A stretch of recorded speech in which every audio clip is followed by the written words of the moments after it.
imagine something like this. Imagine you're a farmer, right?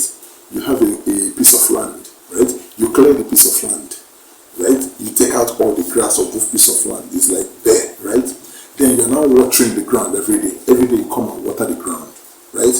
What do you expect will germinate from that ground? Do you expect corn or cassava to germinate from the ground? No. What is going to germinate is weeds. Weeds are going to germinate on that ground you're watering. Because if you want to get cocoyam, you have to plant the seed to get cocoyam. You understand? But because there's no policy, the policy is supposed to is what we plant in society that will now bring about people that will be beneficial to society.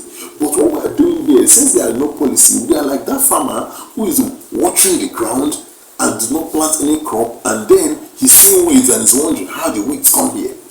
You understand what I'm saying? So you see, this issue, this problem, Yahoo boys are not the problem, like I said. It is the politicians that are the problem. They are imitating the behavior they see in the politicians. So if we want to get rid of Yahoo boys, we have to get rid of the corrupt politicians. That's how we get rid of Yahoo boys. Chasing Yahoo boys up and down will not solve any problem. You can chase them from Sokoto to Abeokuta, from here to there. That is a wild goose chase. You're just chasing your tail. And after, because they don't die, they multiply, baby. That's it. So, but what you have to do is when you have to stop them, you have to focus on the politicians, because if our politicians are living a good life, then these young boys will not engage in fraud. And imagine it, even look at it, even if you are a good person, you've gone to school, you get a good job, the money they are paying you is even enough for you to live. Most of the young people I've met, I even interviewed for this video, the money they are paying them is not enough. And so what does that now tell you? The money is not enough. What does that tell you? So what am I saying? And when you look at this issue of Yahoo, right? What have you come to realize? A lot of people that engage in it are people in schools, universities, secondary schools. These are people that engage in these fraudulent activities.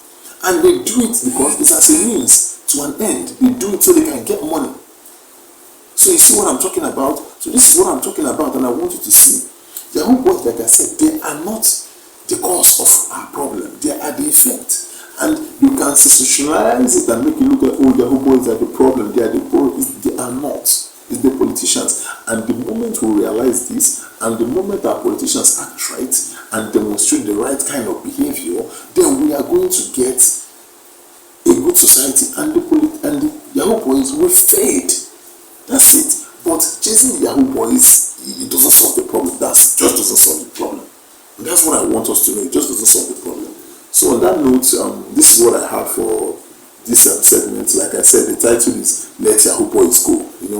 Let's focus on the politicians. If we can make sure the politicians are doing the right things, are modeling the right kind of behavior, if they are modeling the right kind of behavior, Yahoo Boys will just fade by the wayside. But as long as our politicians continue to model the wrong kind of behavior, Yahoo boys are just going to keep doing whatever they are doing, And again, like I said, these are young people, man, in schools and in secondary school and universities. We have to build a better society, man. We can't have a society this bad. You can't have a society this bad. A lot of young people are getting locked up. A lot of them are getting caught up in fraud, and these are people who can be beneficial to our society. People who understand how a lot of things work. But getting locked up is like us wasting their talent. So this is an appeal that for a society, our society to be better, it starts with the politicians. They have to demonstrate exemplary behavior. On that note, I'm out. Is the Dark Prophet.